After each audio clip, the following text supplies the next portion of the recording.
O Renato Pascoal mandou aqui, ó. Olá, Sâmia. Igor e Monark... Isso aqui é verdade que ele tá falando aqui, hein? Vamos lá. Igor e Monark negam a política. Acreditam que o serviço público é ruim e o privado é bom. Precisamos falar do papel do Estado na sociedade e trazer exemplos de instituições públicas que prestam serviços essenciais e infinitamente melhores do que o poder privado. Bom, a minha questão com o público e com o privado é a seguinte. Na lógica que a gente vê... Vamos lá, vamos usar o Correio como exemplo. O Correio não é um bom exemplo, deixa eu ver. Mas tu não manda um servidor público embora porque ele tá fazendo um trabalho médio? Tem mecanismos de análise, de fiscalização sobre o trabalho dos servidores, que são processos administrativos ou sindicâncias, né? Que você tem uma avaliação sobre... Às vezes ele não está tendo um trabalho idôneo, às vezes ele está tendo uma postura inadequada para um serviço público. Então, já existem mecanismos. Talvez você me diga... A prática não é isso que acontece. Eu conheço poucos casos de pessoas assim.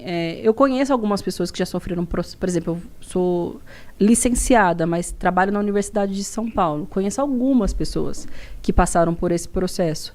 Só que, de fato, o desligamento do serviço público precisa ser um elemento muito profundo contra o patrimônio público.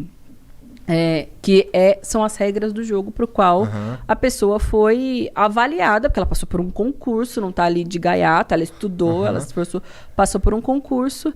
Então, qual é a lógica do servidor público? Ele carrega uma memória e uma habilidade para desempenhar o papel dele, que uma lógica rotativa de trabalho não possibilitaria.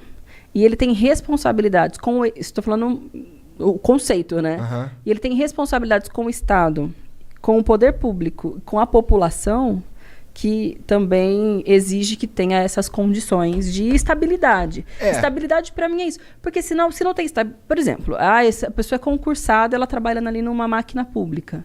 Se não é ela, alguém vai ter que trabalhar ali.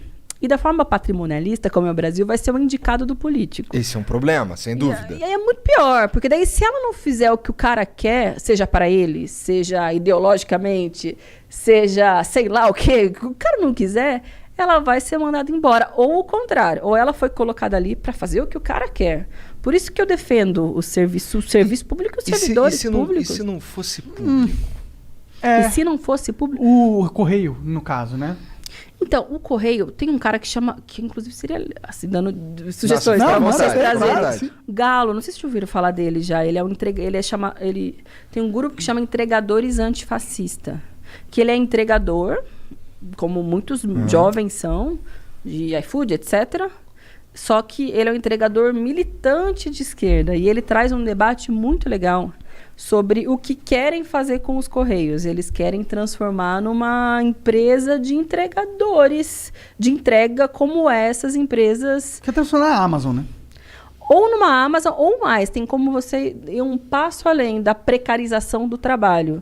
Que são essas empresas de aplicativo como Log. Você acha que isso é precarização do trabalho, Sâmia? Cara, eu Sério acho. mesmo? Ixi, nós vamos longe agora, hein, Sâmia? Agora a gente... Podemos ir. Tu já votou aí no bagulho? Votei, obrigada, gente, tá tudo certo. Acho que era... Porque os caras trabalham muitas horas. Todo mundo trabalha, mano. É a vida real. Não, velho. trabalhar muito não tem problema. To the jungle, tá ligado? Trabalhar muitas horas é ok. Mas eles ganham muito pouco. Eles são bloqueados de uma maneira completamente arbitrária. Bloqueado do aplicativo. Do aplicativo. Trabalho, não tem muita regra. Tipo assim, eu tô sendo bloqueado. Por que você tá me bloqueando? Não tem uma regra, não tem um A gente sente isso um pouco no contrato YouTube, mínimo. né? É tipo isso, exatamente. As regras do jogo. E as regras não são justas e poderiam ser. Não sei se são, porque na empresa, se eu quiser demitir um funcionário porque eu quero, eu demito. Foda-se. É isso. E a consequência que isso traz para a pessoa, para sua empresa, não é um elemento que não é levado em consideração.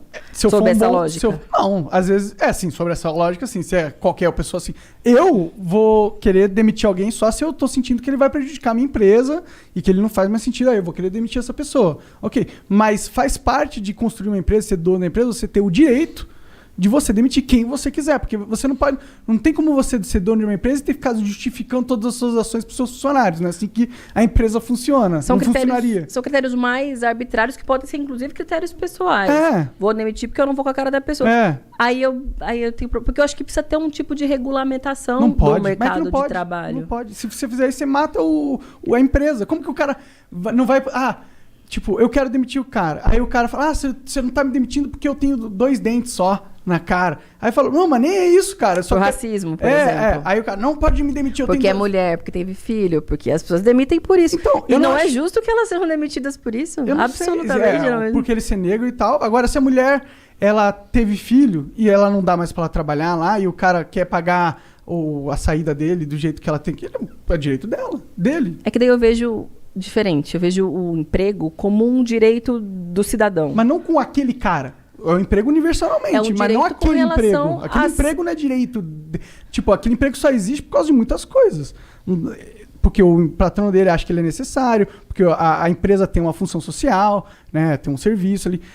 Ele não tá ali, não é direito dele aquele emprego. Aquele emprego não foi uma parada que, tipo, Deus deu pra ele, ele tem que ter, ele tem que estar seguro ali. Eu não acho justo pro empresário essa dinâmica. Eu acho que é uma dinâmica que não olha em consideração a dinâmica de uma empresa de verdade, como ela tem que funcionar, sabe? Claro, porque isso aí olha a lógica do empresário, o que for conveniente para ele, para os lucros dele, porque ele acredita para a vida dele. E para a funcionalidade da empresa. E para a funcionalidade da empresa ou para os gostos pessoais, individuais do cara. Às vezes é isso, ele não foi com a cara do empregado. Não é possível. Ele não gosta de pessoas gordas, pessoas feias, pessoas negras, não gosta de mulher. Ou pessoas e por isso mentirosas. ele demite...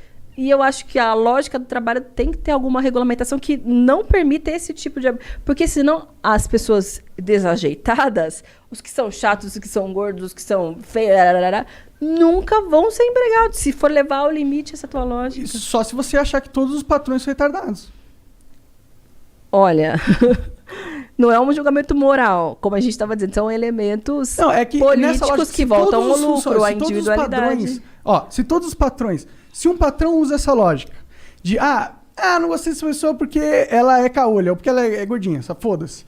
E aí ele começa a tomar todas as decisões nesses gostinhos pessoais dele de, esse cara aqui dobrou minha meta, mas ele é meio gordinho, foda-se, eu vou demitir, não gosto de gordinho. Tipo, sabe o que vai acontecer? A empresa dele vai falir, é uma lógica muito burra. É que eu acho que é mercado vai regular isso. Eu acho que essas pessoas são menos contratadas. Eu acho não, os dados indicam, na verdade, que essas pessoas são menos contratadas. Por exemplo, mulheres, elas perderam muito mais o emprego na pandemia do que os homens perderam. Vão dizer que é pela condição delas serem mulheres. O que isso tem a ver? Elas estão mais sobrecarregadas dentro de casa, então a produtividade delas no mercado de trabalho caiu. Estão mais sobrecarregadas porque não tem escola, porque às vezes tem um marido mala, ela tem que ficar também cuidando do marido mala. Elas estão mais sobrecarregadas, estão mais estressadas, estão trabalhando mais.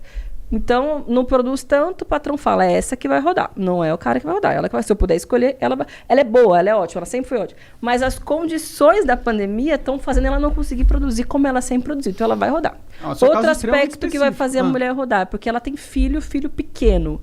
E aí, é grupo de risco. Eu sou grupo de risco. Mulher gestante é grupo de risco, mulher lactante, criança pequena é grupo de risco. Ela fala, e ela tem um emprego que ela se expõe necessariamente, atendente, alguma coisa que ela está em contato com pessoas. Enfim, então, às vezes, ela opta por não trabalhar. Ou, se o patrão puder ter que fazer uma escolha, vai escolher que essa pessoa vá, porque ela tem filho e ela tem que sair para cuidar do filho, para levar o filho no médico, para buscar o filho, porque filho liga, dá trabalho. 2 exemplos do que diz respeito à prática específica da mulher. Mas como a gente Se ela não tem uma regulamentação, ela sempre vai se fuder. E ela está se fudendo nesse momento. A gente voltou a patamar de 30 anos atrás da empregabilidade feminina. Porque na crise elas são as primeiras a rodarem. E não é justo, e aí eu falo num modelo não é formal, de sociedade... empregabilidade formal, porque a gente não tem os dados das Isso, exatamente. Muita mulher não deixou trabalhar só porque perdeu o emprego, porque as mulheres elas dão se viram, elas precisam trabalhar. Inclusive a mulher é muito melhor do que o homem nesse sentido. Pois é, e porque muitas vezes elas são chefes de família, né? Elas são a única fonte de... E tem mais responsabilidade, elas têm às vezes mais ligação com o filho, mais essa, sei lá... Eu tenho essa percepção. Porque isso também concordo, mas isso também acho que é social, né? Ou seja, a responsabilidade é da mulher, a ligação que ela tem com o filho, a responsabilidade o cuidado com a casa. É realmente uma construção social, porque a gente vê que, por exemplo, na minha casa, a minha esposa, ela tem muito mais contato com as minhas filhas e cuida muito mais da educação delas do que eu. E eu confesso que eu podia ser mais presente se eu quisesse. Agora eu me fudi. Mas aí... Mas, Ela deve estar... Eu acho que naturalmente... Ela tá ali embaixo. Concordando, é isso mesmo. Ela tá ali embaixo. Salve, amor. Beijo. Mas assim, eu acho que a natureza também faz com que a mulher seja mais ligada aos filhos. Eu sei que isso tem a ver com... Quer dizer, esse lance delas serem mais demitidas ou conseguirem menos empregos... O que eu quero dizer é que tem a ver com uma condição natural. Não estou dizendo que está certo. Não estou dizendo que é justo nem nada disso. Mas eu consigo enxergar um caminho natural para ser uma merda. Eu te entendo o que você quer dizer. Assim, tem elementos naturais biológicos que justifiquem... Por exemplo, o bebê acabou de nascer. Justificar não é bom. É tipo... Que explicam. O bebê acabou de nascer, ele é um recém-nascido, ele só faz mamar e dormir e fazer cocô. Vai acontecer contigo. Vai acontecer comigo daqui a pouquinho, no final de junho deve nascer. Eu aceito, obrigada. Ela tem responsabilidades, e aí sim, biológicas, sobre o filho que nenhuma outra pessoa consegue ter, porque a amamentação, o colo, enfim, coisas de bebê que você sabe como funciona. E aí um patrão inteligente, o que ele faz? Dá um tempo pra essa mulher ser mãe. Mas, sim, sobre uma lógica de um patrão inteligente. Era o que acontecia na cultura inglesa, onde eu trabalhei, por exemplo. Uma professora, ela era mãe, ela ficava... Eu não lembro exatamente quanto era o tempo que ela, por lei, podia ficar. A cultura inglesa ainda dava mais uns meses em cima. Entendeu? Então era CLT, imagino que você trabalhava. Era CLT. E as pessoas, não sei, elas eram felizes de estar ali. Eu acho que o cara tá feliz de trabalhar ali... Porra, eu sou grato pra caralho com o inglês. Eu acho que foi um lugar muito foda de trabalhar. E eu via como as pessoas eram tratadas e eu gostava do jeito que as pessoas eram tratadas. Cara, mas você sabe que uma pessoa que fala assim com você, com alegria sobre como era o local de trabalho, como era a relação com o patrão, não é recorrente, é raro. Eu sei. A maioria vai dizer... É o que está acontecendo com as mulheres hoje. Eu fui demitida porque eu engravidei. Meu filho nasceu, eu não consegui retornar para o local de trabalho porque eu preciso sair mais do meu trabalho, porque se eu não sair, meu filho vai morrer. E para uma mãe isso é um desespero absoluto. E o patrão não vai entender, porque vai prejudicá-lo, como você disse, prejudicá-lo de alguma forma. Isso explica. Por isso que eu acho que tem que ter regulação. Entende? Só que tem dois porque fatores. senão esse setor, a mulher, falo da mulher, mas poderia falar dos negros, enfim, dos setores vulneráveis, sempre vão se ferrar. E aí só vai conseguir ter emprego o cara que tem uma visão de que, por ser biológico, natural, quando nasceu, vai ser sempre biológico, natural e responsabilidade da mulher. Porque você fala, eu poderia fazer mais. Faço algumas coisas, mas poderia fazer mais. Tem homem que não faz nada, assim, que é tudo a mulher responsável por limpar, cozinhar, cuidar do filho. Às vezes até mesmo trazer comida para casa, né? Trazer dinheiro. Tem pais que só vão embora, vai comprar um cigarro e nunca mais volta. Tem que nunca registra. A realidade é brutal mesmo para a mulherada. Então, ela vai ser mais vulnerável.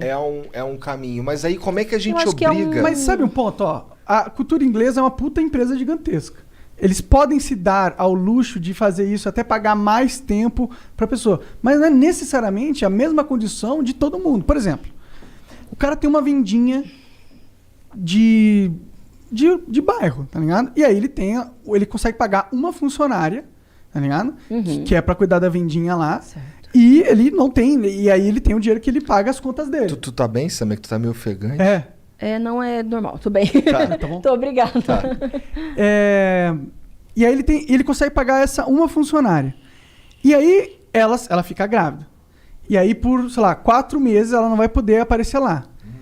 O que ele faz? Ele não tem dinheiro para contratar uma outra funcionária e o Estado tá obrigando a ele a manter a funcionária lá. Minha mulher mandou aqui, ó, se fudeu. E o Estado obriga ele a manter lá. O que esse cara faz? Ele pede falência, ele pede um empréstimo.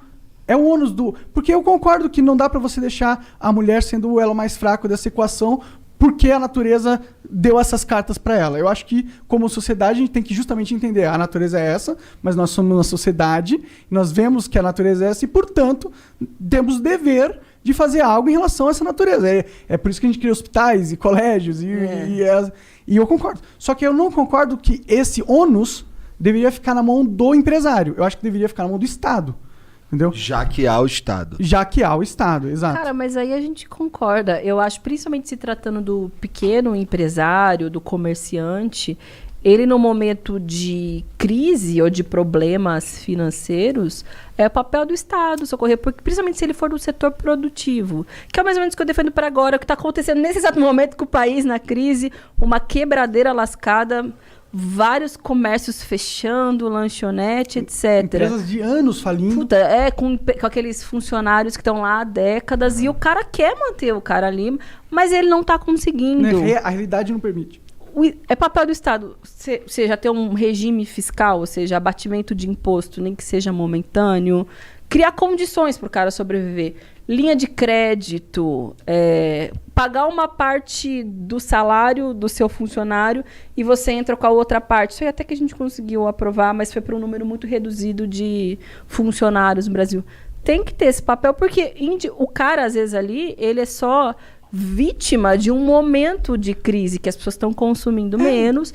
Então, acho que sim. Aí a gente... Sim, é porque a gente pega, às vezes, fala um empresário, mas o empresário... hoje em dia todo mundo é empresário, tá ligado? Hoje em dia você tem que abrir um MEI, você tem que dar seus pulos, tem que ser empreendedor, porque tá difícil, não tem tanto emprego assim. E esses são empresários também. E aí se o Estado pega e passa uma lei para todos os empresários, uma lei que eu entendo que é importante proteger o funcionário, mas... O empresário é importante. Ele é um ser humano normal.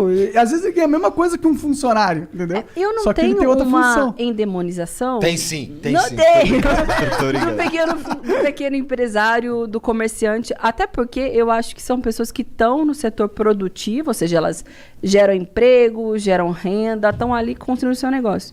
O problema acho que está nas grandes empresas, nessas que são mais concentradoras de renda e de riqueza. E geralmente elas são as que mais exploram quem está produzindo a riqueza para ela. E essa lógica precisa ser repensada. E a segunda, acho que além da responsabilidade do Estado ser de socorrer esse pequeno no momento de crise, e geralmente socorre banco, socorre empresário grandão e não a turma pequena, o Estado também pode ser gerador de emprego. Talvez aí eu acho que daí você discorda, você já fez uma careta. Eu discordo. Não, mas tudo bem. É que eu acho que... Sabe qual é o problema do Estado ser gerador do emprego? E a gente volta na pergunta do cara com Tá que a gente já esqueceu. Não, tem a ver com isso. Tem a ver com isso, entendi. Papo de serviço público. O problema é que... Sabe aquela coisa... A empresa visa lucro. E isso é ruim. Mas também não é tão ruim, na minha visão. Eu acho que visar o lucro, ele cria uma lógica pelo qual uma empresa pode operar no mercado e ser funcional. Quando está atrelado ao Estado, não tem essa lógica de lucro. Aí você tem certas empresas que eu acho que não funcionam sem a lógica de lucro. Entendeu? Porque sem a lógica de lucro, você não vai acabar investindo, não vai ser competitiva. Porque quando você tem uma empresa no mercado que não tem a lógica de lucro e tem uma empresa no mercado que tem, a que tem acaba se desenvolvendo mais, se tornando mais competitiva, porque ela é... Porque ela precisa ganhar desse cara. E ela também não tem o Estado, é outro problema de uma empresa estatal, bancando infinitamente as contas dela. Ela não pode dar prejuízo 3 anos seguidos, porque senão ela quebra, ela deixa de acontecer. E a partir do momento que você tem uma empresa que não visa o lucro e que não pode quebrar, eu acho que não é uma receita para você maximizar a produtividade dessa empresa. Pelo contrário, é uma receita para você ter uma empresa ineficiente em alguns setores que se salvam, que são segurança. Que você imagina você colocar a lógica de lucro numa prisão. Você salva sendo o Estado sendo o controlador. Porque imagine você colocar uma lógica de lucro na prisão. Você vai querer prender mais pessoas, que comandam mais pessoas você tem preso, mais dinheiro você ganha. Mas isso dá para fazer também. Em alguns lugares já se faz. Nos Estados Unidos é feito isso. E querem fazer isso com o Brasil. Então, isso também. Eu acho um absurdo. Esse é o outro extremo da parada. Que eu acho que o Estado tem que ter. Porque é bom ele não ter uma lógica de lucro quando o objetivo é prender pessoas, a função do sistema ou da empresa, no caso, né? Porque prisão não é uma empresa, mas poderia ser. Pode cair nessa lógica. Exato. Por isso que eu não acho que o modelo de empresa funciona na prisão. Educação também não acho que funciona, porque você tem que dar educação para todo mundo. E se você tem pessoas... As pessoas que mais precisam são as pessoas que não têm dinheiro para pagar a educação. Então a lógica da educação funciona muito da empresa. E não tem problema se a gente tiver prejuízo na educação para sempre. Se tá todo mundo bem educado, isso não é realmente um prejuízo. Saúde. Se for pelo... Agora o que está acontecendo na pandemia, se a saúde se mover pelo lucro, e se move, né? Sim, infelizmente. Porque eu gosto do SUS, só não gosto do jeito como ele acontece. Porque tem... eu acho que o jeito que o dinheiro circula acaba facilitando desvio, filha da putagem, golpe no respirador. Mas isso é um problema de todos os sistemas. Sim, não é só do SUS. Então, é de todo mundo. é o que eu tô. Que assim, não é que eu não goste que exista um sistema de saúde pública. Inclusive, o SUS no papel é lindão, porra. Não, acho que tem que existir. Você não pode existir uma pessoa que tem uma enfermidade, que tem uma necessidade de saúde, e numa sociedade rica como a nossa, ele não pode se tratar. Não só porque isso é desumano. É desumano. É desumano, porque a desespero de você não poder se tratar sabendo que existe uma solução, tipo, mano, tem uma solução. E não é tão cruel, né? É muito cruel. E também para uma lógica mais lógica, mais capitalista da parada, talvez, você tá... Eu quero que aquele cara volte a normal para produzir. Para produzir mais. Eu tenho um cara que tem algo que é fácil de resolver, só que ele não tem dinheiro, mas que eu tenho certeza que essa pessoa é muito mais produtiva viva do que morrendo porque não tinha dinheiro aqui nesse momento, entendeu? Mas eu acho que essa é a irracionalidade do capitalismo nu e cru que existe na realidade. Vocês falaram do SUS, né? Nos Estados... Viralizou esses tempos, acho que foi há umas 2 semanas, um extrato que um cara que se tratou de Covid nos Estados Unidos precisa pagar, sei lá, 500 pau. Ele nunca vai conseguir pagar aquilo. Fale, todas as futuras gerações não tem o que fazer. É verdade, lá ela é absurdo. De repente nunca paga. Uma das maiores críticas ao sistema dos Estados Unidos, inclusive, essa aí. Que culpa o cara tem de ter tido Covid, ainda que, sei lá, possa ter alguma coisa da postura individual, ele não pode se tratar porque ele não tem grana. Então, o limite, para mim, dessa lógica do capital é decidir quem pode morrer e quem pode viver. Sim. Ou quem pode ter escola, quem não pode ter escola. Ou quem é preso e quem não é preso. E aí também é o que acontece na lógica do lucro, porque também tem.